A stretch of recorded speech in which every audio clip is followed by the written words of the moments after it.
Today we're going to talk about all the books that I read in February and January, both of the months. Hi, I'm Anouk and welcome back to the Book Nook. Let's go straight into all these books, otherwise I'll be yapping here for a good 3 hours. Alright, the first book I read in 2025 is One for My Enemy by Olivia Blake. Now this book follows two rival families, the Antonova sisters and the Fedorov brothers. It is set in a modern day New York City, yet magical realism. It follows vampires and witches, so fantastical New York City. These two families have had a rivalry going on for 12 years. They are currently at a stalemate. The one side does not do anything, the other side does not do anything. They keep the peace. But of course something is going to happen to ruffle around this peace. As a whole, this is a romantasy at heart. This book follows Lev and Sasha as well as some other members in the two families. Lev and Sasha strike up a little romance, but they are not the first people in their families to fall in love with the enemy. This story was, in my opinion, beautifully written. I really enjoyed my time reading it. I think the prose as well as the cover are very, very pretty. I liked the way the story was told. Sometimes it felt like it dragged a little bit. I think the conclusion of this book was beautiful. I like standalone fantasies, fantasy romances, because I'm not immediately bound to reading a whole series. So as a first book of a year, after being in a bit of a slump at the end of last year, I gave One for My Enemy a 3.5 stars. Next up, we have a chunker of a book. If you've seen my 25 books to read in 2025, you would have seen that I was in the middle of this book. I have since for quite a while finished it. This is The Way of Kings by Brandon Sanderson, the first book in the Stormlight Archive series. I loved this. I mean, what else? What else did you expect? I loved Mistborn Era 1, and this is next up in my quest to read the entire Cosmere. In this book, we follow the stories of Kaladin as well as Shallan and some other characters that get excerpts into this story. I loved this as a start of a series. It took me quite a while to get into because, I mean, you can see this is a chunker, but this is over 1100 pages, so it took me a little bit to get through, but I feel like it was so worth it. I have said it before and will say it again. I love the way that Brandon Sanderson does world building. I feel like it is not a big info dump. You are learning and learning and learning. You start small, and whilst reading, the world is expanding and expanding, and you learn more and more about the inner workings of the world, the cultures of this world. You learn more about the characters and what they entail, what importance they have to the whole story. I just love the way this man writes. I have no idea. I have not found another that does it the same or similar as Brandon Sanderson. If you do have a recommendation, I would love to hear. I think this was a beautiful start of the series. As I said, there were some excerpts of other characters that sometimes felt a little bit out of place, but I feel like their characters are becoming more and more important as the series progresses. It also took me a little while to get fully involved in the story, which is not strange for a 1100 page book. There's so much that happens in this world, but of course in the beginning you don't fully understand what everything means and how much impact the things have that the characters do. I'm trying to keep this very vague because I want people to read this book, so I'm not gonna tell you too much of the story. I feel like this is one that you should just experience. But to sum it all up, love the world building, love the way that Brandon Sanderson writes, love the characters in this book. This book was also quite funny at moments. I feel like there were some side characters that had really witty remarks and gave some well needed comic relief at times. I thought this was a wonderful start of this series. I gave this book a 4.5 stars. Not quite a 5 star, but a 4.5 star. Next up wrong way around.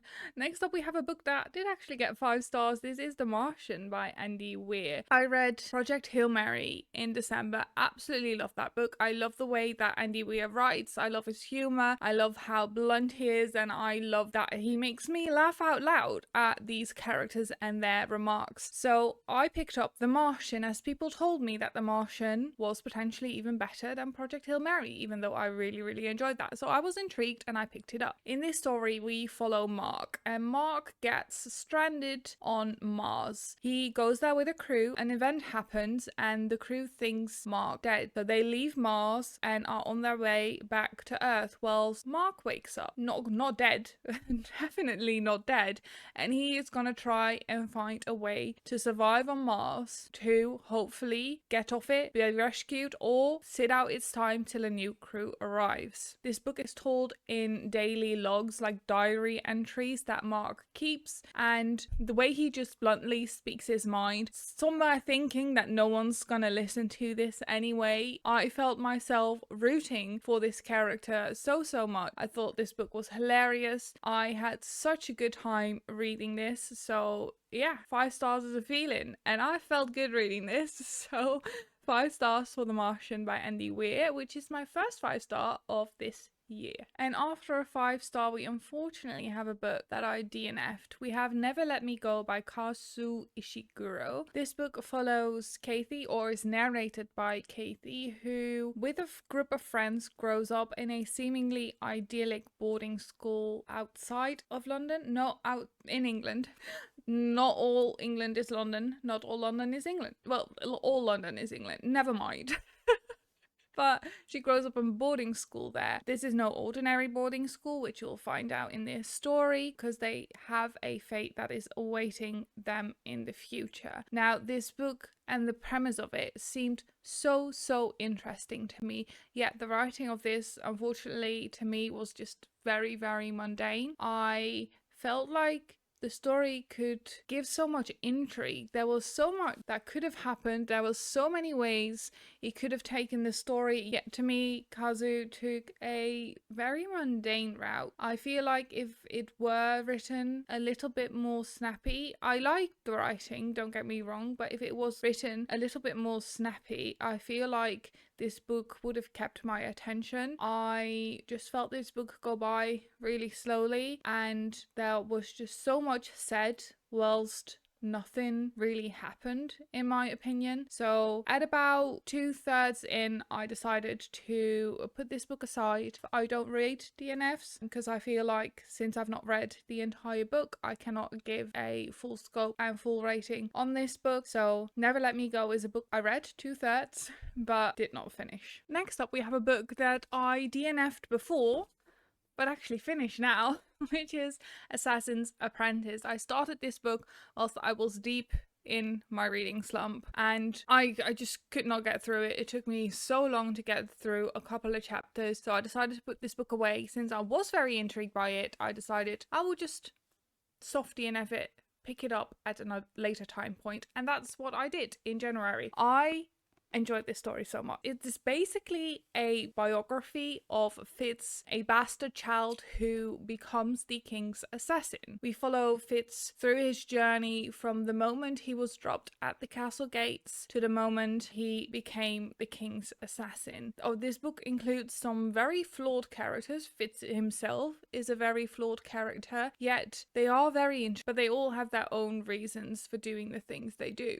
whether you like them or not. I feel like Robin did a wonderful job in building up this world. This is only the start of multiple interconnected series. I have The Fool's Errand right there, but I've been told to start with the Farseer trilogy, I believe it's called. So that's what I've been doing. Again, I feel like this is not an easy book to just pick up willy-nilly. I think you do need your full attention to fully grasp the scope of this story, which I did not do the first time. So I don't know if be careful is the right way to say it, but be warned with that. that it might not be an easy one to get into, but I do think that the payoff is really, really worth it, and I am so excited to continue this series. Another thing that I didn't like too much is that I felt this book was just slightly mundane. For a book about someone becoming a king's assassin, you expect a little bit more action adventure. It is definitely not a page turner in the slightest, but if you know that going in, the story, this, you know, setup for the rest of the series, the kind of, I won't call it like magic system in here, the world building, and the very interesting protagonist and other characters in this book, it is definitely worth it to go through. I ended up giving Assassin's Apprentice a 3.5 stars. I feel like some people think 3.5 stars is a bad rating. 3.5 stars is definitely not a bad rating. I really enjoyed it. I had a good time. I really want to continue the series. 3.5 stars is good. I recommend this story. After that, slightly long-winded book. I was in for a page turner, so I picked up a thriller, because thrillers basically never disappoint me in being a page turner and completely sucking me into the story, and that is what The Night She Disappeared by Lisa Jewell did for me. I got sucked in, nearly finished this in one sitting, finished it in two. And I really enjoyed this story. In this book, we follow Sophie and Tallulah. In the summer of 2017, Tallulah goes missing. She goes out one night and just never appears back home. In the summer of 2018, so a year later, Sophie moves to the town, and in her backyard, she finds a sign that says, "Dig here." With Sophie, we are trying to unravel what happened a year ago, where Tallulah is, and again, what happened to her. In the past timeline, we follow Tallulah's story leading up to the day, that fateful day where she goes missing. I feel like Lisa Jewell has quickly become my go-to thriller author. I really enjoy what she does with her stories. I've read 2 other books beside this one, The Family Upstairs, which was okay, and None of This Is True, which was phenomenal. I really enjoyed that, and this one goes into the phenomenal. I really enjoyed this. I gave The Night She Disappeared a 4-star, and I would highly recommend this if you're looking for a page-turning thriller. We were on a roll with good ratings, as the next book I read is The Unmaking of June Farrow, and I unexpectedly absolutely adored this book. The ending had me crying, and as I said in this video before, and I say so many other times, a 5-star book is a feeling, and this book made me feel so much. I was not expecting to cry, but the story was just so beautiful, and the way the book ended on her making a decision that was definitely not easy to make just had me tearing up. So The Unmaking of June Farrow was a 5-star read, and I will tell you what this book is about. So we follow June Farrow, as you might expect from the title. All of the women in the Farrow family become somewhat insane, is the way it's described. One day after her grandma's death, June gets a letter which actually prompts her to looking into this curse, and she finds out that there is much more to it than women going crazy. This book goes into some magical realism. I will not tell you exactly what it is, because I feel like that is a big part of this book for you to uncover with June together. I just think this story was about finding yourself, finding who you are, finding out who you're meant to be, and deciding whether that is the path you're gonna go, or if you're gonna go and take your own route. If you have not read it, it is a short one, it is not a very long one, standalone fantasy. I would highly recommend you read The Unmaking of June Farrow by Adrienne Young. She also has a new book coming out this year, which I'm very excited about after reading this. Definitely go pick this up when you get a chance. Now we're heading into February, and the first book I read in February is The Secret History by Donna Tartt. Now, I've heard so much about this book, and I was very intrigued. Seeing that, I thought dark academia could be my thing. It could be something that I really enjoyed. So let me start off by saying that I gave this book a 3.5 stars, and a 3.5 stars, again, is not a bad rating. I'm kind of scared of telling you what I thought about this book, but first and foremost, I did really enjoy it, and I would still recommend it. There were just a few issues that I had. So first and foremost, the setting, the cast of characters, the storyline, the writing is all done very well and beautiful, even though I absolutely despised one of the main characters, but I feel like he is meant to be unlikable, and it's meant to justify some things that happened in this story. But my main issue with this book was the pacing of it. I feel like it just switches up the pacing at random moments.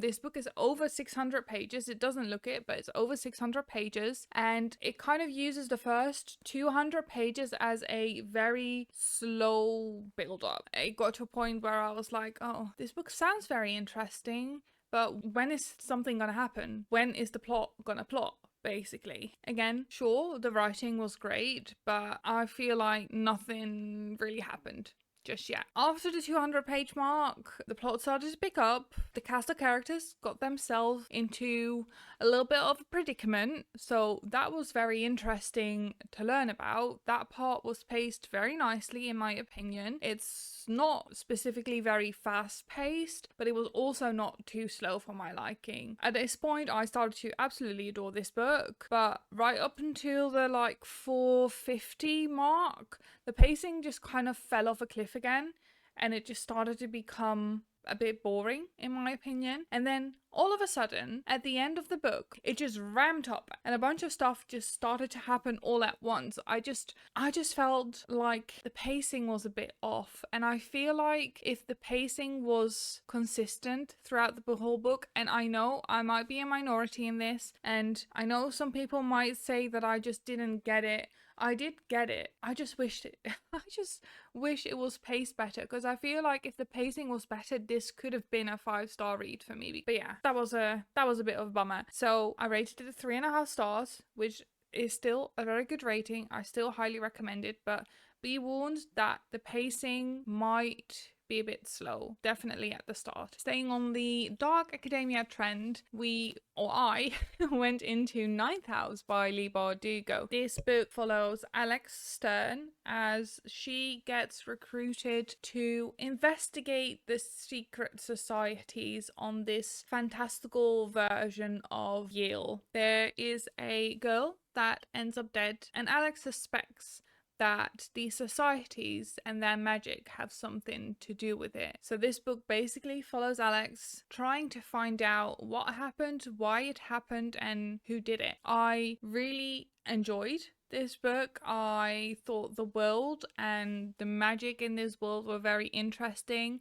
I liked the setting of it being a fantastical version of Yale. I enjoyed learning about the societies. I enjoyed the kind of then and now, I enjoy the then and now timeline that this book has, even though some twists in the plot I could see coming or were foreshadowed a little bit. I still think it was very well executed. There were also definitely some plot twists that I did not see coming. I will most definitely pick up the second book in this duology. Is it a duology? I believe it is a duology. At least I have Hellbent, the second book after this, on my shelves already, so I'll definitely be picking that up in the future. I think this was a very solid book, and therefore I gave it a 4 out of 5 stars. Next up, we have my book club book pick for February. If you want to join the book club, I have one in the Discord, which is always linked below. I have a monthly book club and a quarterly book club, which is mostly come into fruition with my Twitch community. And this month's book club book was The House in the Cerulean Sea, and I really love this book. So in this book we're following Linus. Linus is a caseworker for the department in charge of magical youth. He is sent to this orphanage where he has to determine whether the conditions are safe for the children to live there. Now these children are all kinds of magical creatures. Linus tries to be the best caseworker and therefore keeps his distance from the children, but tries to determine whether or not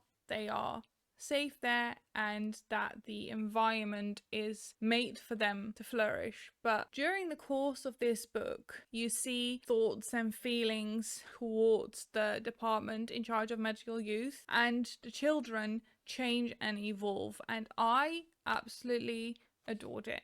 This was not a 5-star read for me, as there were a few issues that I had with it, a few topics that I felt like were not thoroughly explored and explained. There were some like minor plot holes in this story, but I really had a good time with it. I feel like the character development of Linus was wonderful to see. I love the queer representation in this book. I stand behind the overall message of this book of looking further than what meets the eye. Don't judge people based on appearances or what stories you've been told about them. Judge people on your own for their own, and leave people to be who they are. Respect them to be who they are. That is what I really enjoyed about this book. Besides this, the children, these magical creatures, were absolutely adorable. I feel like I could connect to some of them and what some of them struggled with. Besides, I just loved to see some of these children come out of their shells and blossom to be who they want to be. So I would definitely recommend The House in the Cerulean Sea by TJ Klune. I gave this book, in the end, a 4-star. But yeah, this was cute. It was a very, very cozy fantasy. A lot of people in the book club enjoyed this book as well. And if you want to join the discussion, Monday, March the 3rd, we will discuss this book on stream. I personally would highly recommend The House in the Cerulean Sea. Next up, we have 3 romance books that I read for this video, where I tried to fall in love with the romance genre.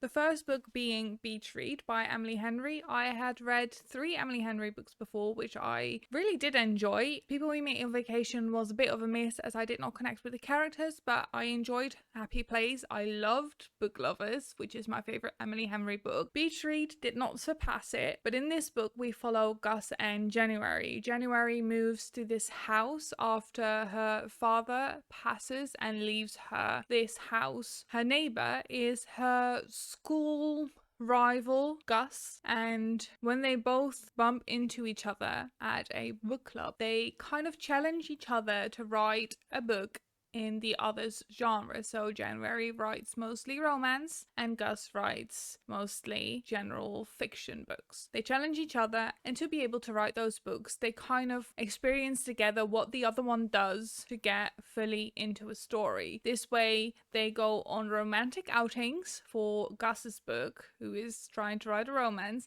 and they go on other more adventurous, I guess, excursions to get more into Gus's frame of mind for January's book. I thought all in all this story was really lovely. I did feel the chemistry between them, which is something really important in a romance book. I would highly recommend you give this book a go. It lands for me after Book Lovers, and I gave this book a 4-star. The next book I read for that video is The Rom-Commers by Catherine Center. This book follows Emma and Charlie. Emma is an unknown screenwriter who writes mostly romance movies and screenplays, and Charlie, who is a very well-known screenwriter that writes a bunch of things and has decided to write a rom-com. Emma gets recruited to write this rom-com with him because the initial draft is absolute shit. It's absolute dog shit. And Emma, knowing everything about romance and things that should happen in a romance story, helps Charlie write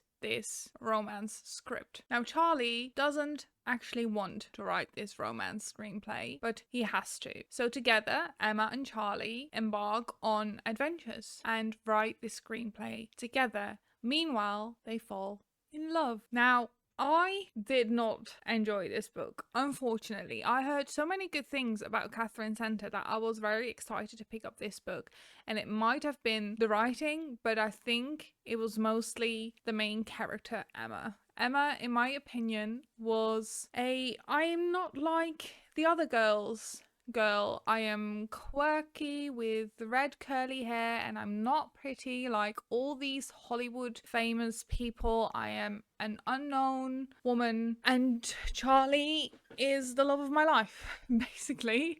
She adores Charlie. She has read all of his work and looks up to him a ton. And I feel like a book based on someone first being the other character's fan is just not my favorite. I did not see their chemistry, and yeah, unfortunately this book was a letdown. I do want to give it that it was a very fast read, as I've noticed romance books are, so I do want to give it that.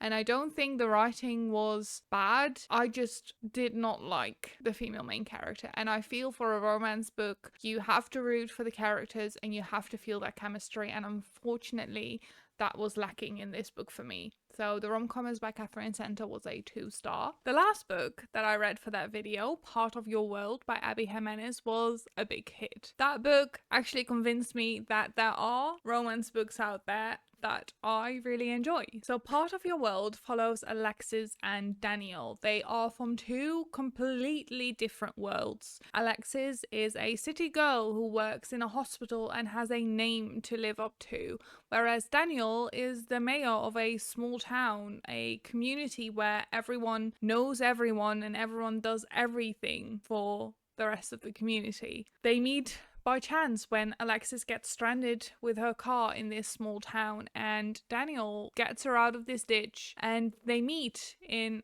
the pub later that night. They have a bit of a one-night stand as Alexis has just gotten out of a very toxic relationship. Alexis ditches and they are fully not expecting to see each other again. Yet there was something there, and that is the story that we follow. How they try and figure out whether their lives can work together and whether there was more to it than a simple one-night stand. Now, I didn't think that I would enjoy a story that is first physically based. I mean, they did have chemistry from the start, but having a one-night stand basically in the first 20 pages of this book, I did not think that I was gonna love that as much as I did. And yet this story was executed really, really lovely, and I felt like it reminded me of some relationships that I've seen in real life. Like, it doesn't always start with a mute cute. They becoming friends, slowly discovering feelings, falling in love, and living happily ever after. Sometimes it does start out physical until you realize that there is much more there than just physical attraction. So Part of Your World by Abby Jimenez was wonderful. I loved that there was more to it than just being a romance book, as the characters have shit to get through, expectations of other people around them to live up to, as well as toxic relationships to get over and kind of work through. So this was much more than a silly little romance, and that is what I really enjoyed. I gave Part of Your World not quite a 5-star, a 4.5-star from me, which is the highest rated romance book I've ever read. I am still reluctant to give romance books a 5-star, so maybe in the future when I've read a bunch more, this might bump up to a 5-star, and that might be that. But it didn't give me the 5-star feelings that other 5 stars have given me, so I landed on a 4.5-star for Part of Your World by Abby Jimenez. After that, I went into a Greek mythology. This was my second interaction with Greek mythology, as I read Ariadne by Jennifer Saint last year, and unfortunately that was a miss for me. So I was very curious to see what Circe by Madeline Miller would do. So this book follows Circe, as the title suggests, and it is a retelling of her story when she gets exiled, meeting various characters along the way. She met Ariadne somewhere in the story, and I thought that was very fun to see, since I had read a retelling of her story in another book. I feel like Madeline Miller did the time jumps a lot better than Jennifer Saint, in my opinion. I had to get used to it, but since obviously we're following a story of someone that is immortal, time jumps are inevitable because their life is so long. So I enjoyed this. I think this was a good story. I was at page about 200 and I was like, wait, we've done everything that it says on the back. We did not do everything that it said on the back. But I was confused. I was like, how are we here yet? There was so much more still to come. I adored this book. I gave Circe a 4 stars. And we've come to the last book that I'm going to talk about in this video, which is A River Enchanted by Rebecca Ross. In this story, we follow Adira and Jack. Jack is a bard who has lived on the mainland and not on the Isle of Candance for a good 12 years. Adira writes him a letter begging him to come back because on the Isle of Candance, girls go missing, and together they try and uncover what is happening, how it's happening, and where these girls are. I thought this was a adorable, cozy fantasy. I thought this was going to be a standalone, but alas, this is a duology, so I have another book to read. But I thought this story was well done. I feel like it was not a perfect fantasy book. There were some things foreshadowed that I kind of could guess, even though there were meant to be big plot twists. I did, however, enjoy this story a lot. I enjoyed our characters, Adira and Jack, and I thought this was just a fun, cozy fantasy. It was very fast-paced. I flew through this book, which is always a plus in my opinion. So I ended up giving A River Enchanted a 3.5 star. So really enjoyed it, and I am definitely gonna read the second book. I have already ordered it. So yeah, if you want, give A River Enchanted by Rebecca Ross a go. Do bear in mind it is a more cozy fantasy. It's not very high stakes. There is not a lot that goes on, not a lot of action, not a lot of trials and tribulations, but it was just a very fun read. So if you're in for a cozy time, a fast read, and a cute story, then give A River Enchanted a go. And those are all the books that I read in January and February. This was a very good start of the year of 2025. I am very excited to read more books in the next 2 months. I have decided to update you on my reads and my reviews every other month, so you'll get one at the end of April for March and April. For now, I want to thank you so much for watching this video. All my links are always down below, and whilst you're at it, maybe give the video a little like, subscribe to the channel if you haven't already, and comment your favorite book that you've read in the past 2 months. I hope to see you again very soon in another video, and if you ever want to see me read any of the books in here, I do co-reading/reading sprints over on Twitch every Monday, Wednesday and Friday. The link to that you can also find down below, and I'd love to see you there and read together. But for now, I will see you in the next one. Bye bye!